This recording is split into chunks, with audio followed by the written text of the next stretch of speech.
بسم اللہ الرحمن الرحیم۔ حضرت علی رضی اللہ تعالیٰ عنہ کا ترمذی شریف میں یہ قول ہے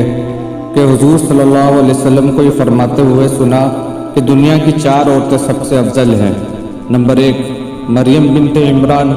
نمبر 2 آسیہ زوجہ فرعون، نمبر 3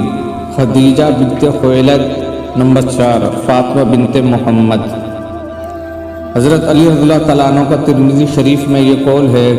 کہ میں نے غزوہ احد کے دن حضور صلی اللہ علیہ وسلم کو یہ فرماتے ہوئے سنا کہ اے سعد، تیر چلا، میرے ماں باپ تجھ پر قربان ہوں۔ حضرت علی رضی اللہ تعالیٰ عنہ کا ترمذی شریف میں یہ قول ہے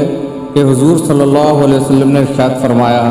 کہ اگر میں بغیر مشورے کے کسی کو امیر و حاکم بناتا تو ابن مسعود کو بناتا۔ حضرت علی رضی اللہ تعالیٰ عنہ کا مسند احمد میں یہ قول ہے کہ حضور صلی اللہ علیہ وسلم نے ارشاد فرمایا کہ حق تعالی ابو بکر پر رحم فرمائے جس نے اپنے مال سے بلال کو آزاد کیا، اور عمر پر جو حق بات کہتا ہے اگرچہ وہ تلخ ہوتی ہے، اور عثمان پر جس سے فرشتے حیا کرتے ہیں، اور علی پر جس کے ساتھ حق رہتا ہے۔